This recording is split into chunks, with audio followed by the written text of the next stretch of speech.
everybody, welcome back to the channel. This is Rob here at Smirking Gun Reviews, and we're back with more Justice League Season 1, the animated series. Today we're going to be talking about The Enemy Below Parts 1 and 2, which is the introduction to Aquaman to the show. He never fully, I don't think he ever really fully becomes a member of the Justice League. I'd say he's probably more like an honorary member in the show. Unlike the comic book, I think he's a full-fledged member in the Justice League, but they usually use him when they really need him in the Justice League. But it's also interesting that, like, as far as differences in the comics and things like that, like, this Aquaman is a huge difference to, like, the Super Friends Aquaman, who is the one that everybody makes fun of. It actually became a pretty funny running joke for a really long time. Like, he's been mocked in just about everything, being just this weirdo who talks to fish. And they've done it on Robot Chicken and The Simpsons and Family Guy and everywhere. But then you have, like, the current Arthur Curry that's in the DC movies, played by Jason Momoa, who is, the bro. But in a good way. I really enjoy, as far as like how much I don't like Justice League, the movie. And it's not the worst thing in the world, but it's just not very good. Jason Momoa wasn't something that I didn't like. They just didn't have enough to, make this character. They didn't develop these characters before they introduced them. But I really like Jason Momoa in Aquaman. I know that movie's also very polarizing, which is weird to me, because they actually in that movie embrace the comic book kind of side of it, the silliness of the world. Like, it might not be everybody's cup of tea, but it's miles above like movies like Batman versus Superman to me, because that's just taking it all dark. But I like that Aquaman. I actually do. I thought it was a lot of fun. I thought it was a big, like, sweeping adventure. Maybe that's just not your, like, comic book nerds are very fickle group of people, and I'm one of them. And for some reason, because I think it's probably because I don't embrace the DC universe as much as I do Marvel, that I can say that I liked it, because, whatever, I'm kind of going off track, but I'm trying to talk about the different versions of Aquaman. So in this one, though, he's very serious. So he's a stark difference to the Super Friends Aquaman and the DC one that comes later. But he's also not full-on Namor, the Submariner from Marvel, who's always writing that. He's more of a villain most of the time than a hero. Now in this, they kind of start him out in the same vein as Namor the Submariner. They're both kings of Atlantis. They're both trying to protect their land, which is the ocean, which is the majority of the world, and that's why it's kind of like he has kind of dominion over most of the earth. So the attitude being kind of, it's not cockiness, but like, I know that this is all mine, and you guys have this much and I have this much, so why should I listen to you? You guys are ruining the little bit that you have, and you're ruining what I have, and mine is pieces are much bigger than yours. And so I actually get why both characters of Aquaman and Namor have the attitude they do to the surface dwellers. Because we're bringing nuclear submarines into their world. We're polluting their world. We're dumping garbage in their world. We're bringing war and dropping things down on them. So Arthur Curry has a point. The Justice League, though, they're like the great mediators who are like, let's try to solve this. Now, I like how the different personalities clash in this. Superman being the great debater, or not the great debater, the great kind of peace, maker. He wants everybody to try to get along. Wonder Woman actually, from coming from Themyscira and having her own cut-off world, understands Arthur Curry's position as a king, as a leader. She's Princess Diana, so she knows about having to deal with royal problems, big political problems. And then you have GL, who's the military man. And he sees it as, you're taking something from America, you've got a dangerous weapon, because at the beginning of this, they sink a nuclear sub. And they see it, the Atlanteans see it as, you know, we're putting this thing out of commission. We don't, the difference is he was going to let the people die. And that's where the Justice League says, hey, let us get our people out. But Green Lantern wants to get the nuclear stuff out of the sub. He doesn't want anybody to be able to use it against America. That's where his mind goes, that very military mind, which I really love. I had forgotten about, because he's still thinking like almost like he's still in the Army or the Marines, right? So he never fully trusts Aquaman. In fact, he calls him a madman, which is such an interesting take. Like, you'd think that everybody be kind of on the same page as far as this mission goes, but they're just not. They're still kind of fully coming together. And it's really Supes and GL that have the most, and maybe and Wonder Woman slightly, that have the most to do with this story. Batman is on the peripheral, but he has the best moments, of course. And Martian Manhunter is just kind of there. Hawk Girl is missing in action, and so is the Flash, which is weird that I chose to wear this today, but I don't really have a lot of DC stuff. So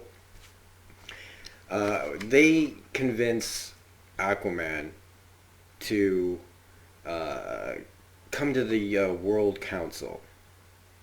Another thing that's really cool about this is when they're underwater, like actually under the water and not in Atlantis, the kind of shimmer that they have over the animation to make it like look like they're underwater. Most things don't do that. Most cartoons, most animated anything, you're just underwater.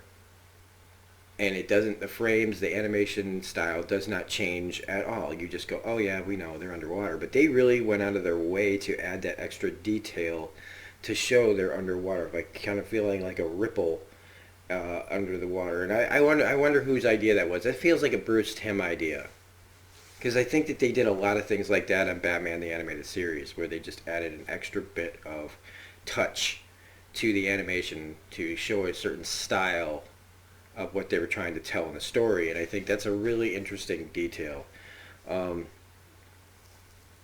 So he goes up on top of on the surface, and it's very much like X-Men when Senator Thompson, is it Thompson? What? I can't remember. Bruce. Oh God, I'm gonna forget his name too. The senator that they turned into a mutant. He comes walking out of the water, just like straight out, and everybody on the beach is like, "Oh." That's what it made me think of him, like just kind of showing up out of the water, the surfers being like, where'd this guy come from? And him just confidently as a king walking amongst us through the streets, smashing the car that like honks at him, and the cops, trying to bring him in.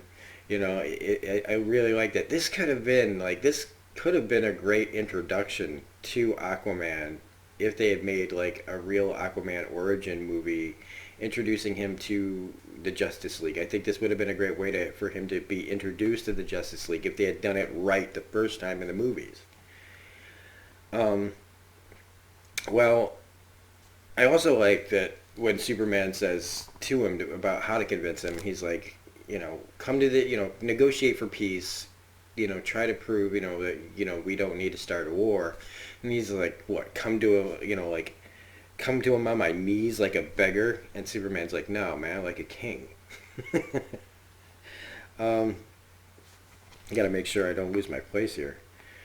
Well, GL, meanwhile, he's like, I don't trust this guy. And he goes and finds out that the nuclear bombs, the nuclear missiles, all the radioactive equipment on the submarine is gone. And so he assumes that while he's up there, they're plotting to do something with those missiles. He is.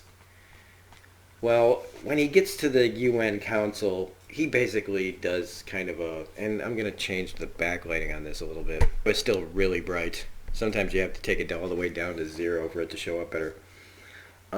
It's his way or the highway. Basically, the kind of, again, like the Namor stance of stop going into our oceans. I don't give a shit. peace out, or we're going to start a war. The Justice League come in, they try to talk sense to him, but he's just not having it. I like this whole, the people putting the mics in his face and everything. Well, all of a sudden, an assassin shows up. Now, here's the thing. Alright, we don't know it at this point, right? But that's Deadshot. Okay? And while it's cool, like, oh, he's some assassin takes an RPG to Arthur Curry, which it would take. Deadshot is more of like this precise guy. I guess they really wanted to make sure they got their man, that they didn't miss. But he feels like more of a finesse character and not so much a kaboom kind of character. But so it hits Aquaman. Irregardless, whatever. It's a cool. We get Deadshot in this episode. It's kind of interesting. Kind of goes like adding a little extra. So he ends up in the hospital.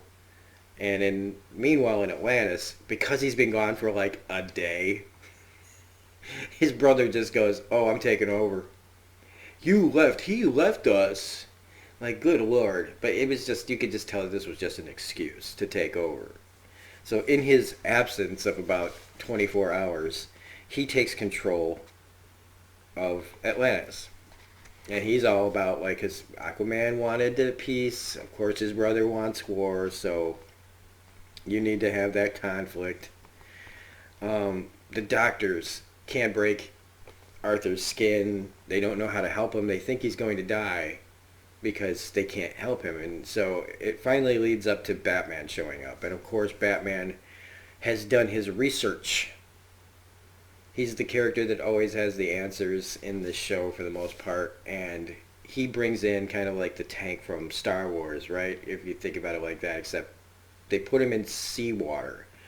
And suddenly he starts to get better. And so this kind of just shows like Batman's smarts again.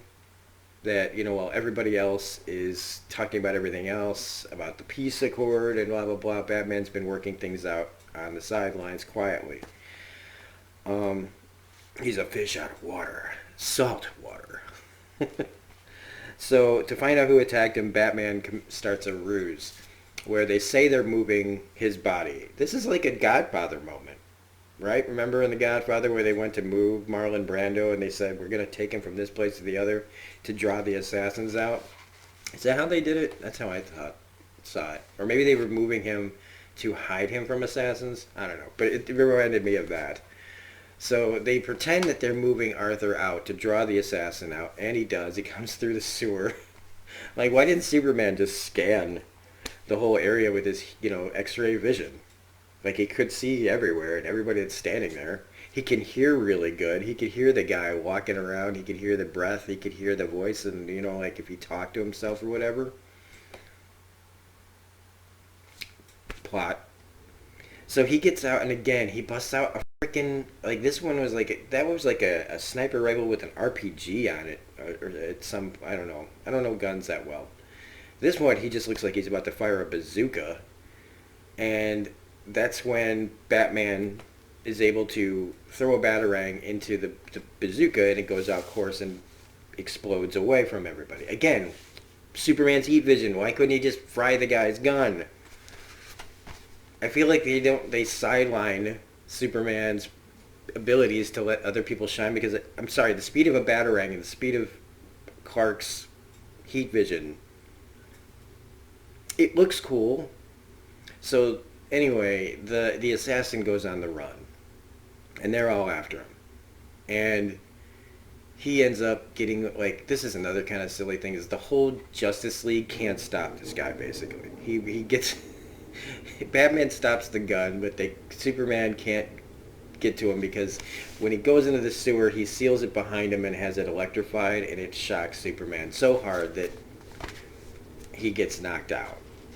Again, sidelining this really powerful character with, like, okay, I guess it might be powerful to, like, he'd shake it off though, wouldn't he? There's a few things in this, like when they have to wear the air, like when they go underwater and they put the masks on, I'm like, doesn't Superman have the ability to, like, hold his breath really, really long? Or maybe it was for communications. Anyway, he gets Martian Manhunter, he phases down. The guy's on a motorcycle, phases through him. He doesn't stop him. Why? Why didn't you just clothesline him? I don't know. But that leads to Diana trying to take him down. She causes a lot of damage to the street. Okay? She causes a shockwave that doesn't work. Okay? It doesn't work. She brings down a whole section of street on top of this guy. It doesn't stop him. So now they're going to have to go back and, for one jump onto the road, she's going to have to, like, fix all that. I'm assuming Superman's going to be like, I got to clean up another road we fucked up.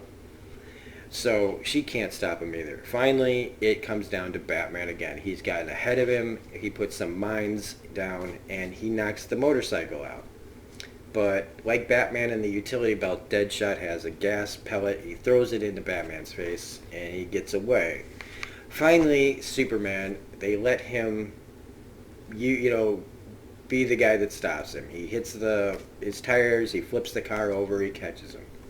This is when we find out that Deadshot, who's got a really interesting design, I really like it, is voiced by Michael Rosenbaum. So he just plays the Flash.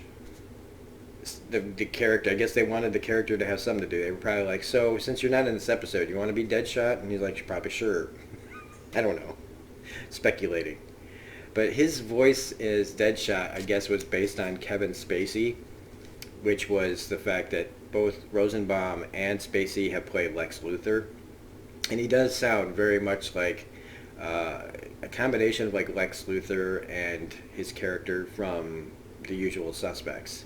Very dry, I was just hired to do a job. I don't know, I don't want to do a Kevin Spacey impression. But they want information who hired you to take out Aquaman, and he doesn't want to give up. He's like, I would be a very good mercenary if I just gave things up. And Batman's like, all right, enough of this. Let me take over, and I'm on this. And he just takes him aside. And he's like, I just have one thing to say to you. And they break away. And it's very Lost in Translation, okay, where it's like Bill Murray talking to Scarlett Johansson at the end, where you don't know what he says to him. But all of a sudden he just goes, okay, I give. And Wonder Woman says to Superman, what'd he say? See, he was using his super hearing like he could have done before. And he goes, you don't want to know. Well, Kevin Conroy says that the line that they said was, I know where you live, Floyd. Which basically means that Batman knew who his real identity was, which was Floyd Lawton. And I guess that was enough to scare him into knowing that the Justice League has his number. Now, does that make sense that Superman says, you don't want to know? Again, I think it's that mystery was left to be, and I just kind of ruined it, right? Also, Black Manta was supposed to originally be the assassin, but they felt that was out of character. Or Bruce Timm, I think, might have said that was out of character, that he wouldn't ever be like a hired assassin to fight Aquaman. Like him and Aquaman's beef goes beyond just being a hired merc. So they find out that the money that they got obviously came from Atlantis. It's like shipwrecked gold, which means that Aquaman's got an enemy under the sea. Under the sea. I didn't know I was going to say that. So Aquaman, though, he returns to Atlantis, and his brother, sees that his brother Orm is taken over, and he gets taken into custody. And this is where it starts to take a darker turn, because Orm, Mira shows up. Mira is Aquaman's wife. She's voiced by an actress from True Blood, because she's got like 4 names. And Van is one of them. Like, I always love women who have with a Van in their name are usually very beautiful. I don't know. I've just noticed that as actresses go, anybody with a part of their name that is Van something usually are. She's also a good actress. Say it like that. She's a very good actress who happens to be also beautiful. But she plays Mira, and this is interesting because, if you know her on True Blood, she's really over the top. Like, really over the top. And we're going to pause it real quick to catch up. Okay, so, now that we're back. So this starts to take a dark turn because Aquaman gets taken into custody, and you find out that Mira comes and is like, "What are you doing? What's going on?" And he's just like, "Oh, Mira, I'm gonna take care of you," and he gets really creepy behind her. It made me think again of Joaquin Phoenix in Gladiator when when he killed their dad and he comes back and he's in power and that whole kind of thing with the sister. Like, I'm going to take care of you. You're mine now.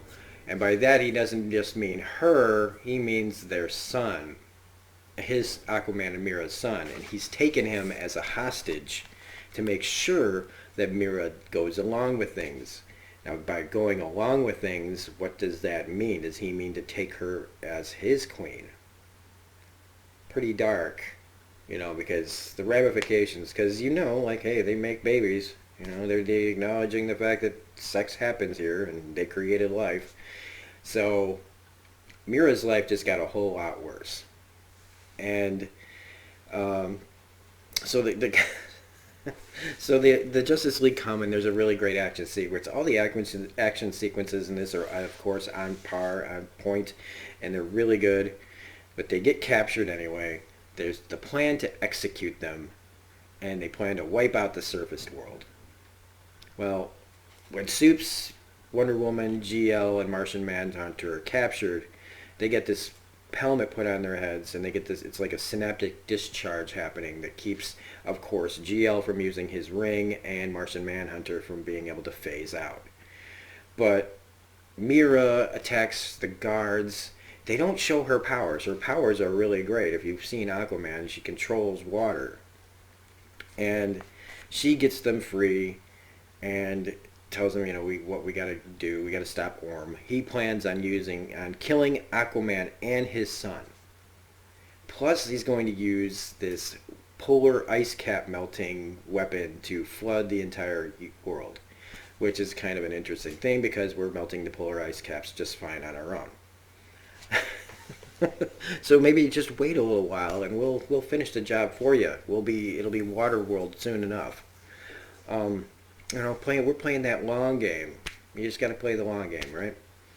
So this though is pretty messed up because not only then as he's got Aquaman chained up, but then he puts his son, like takes a knife and pins his like little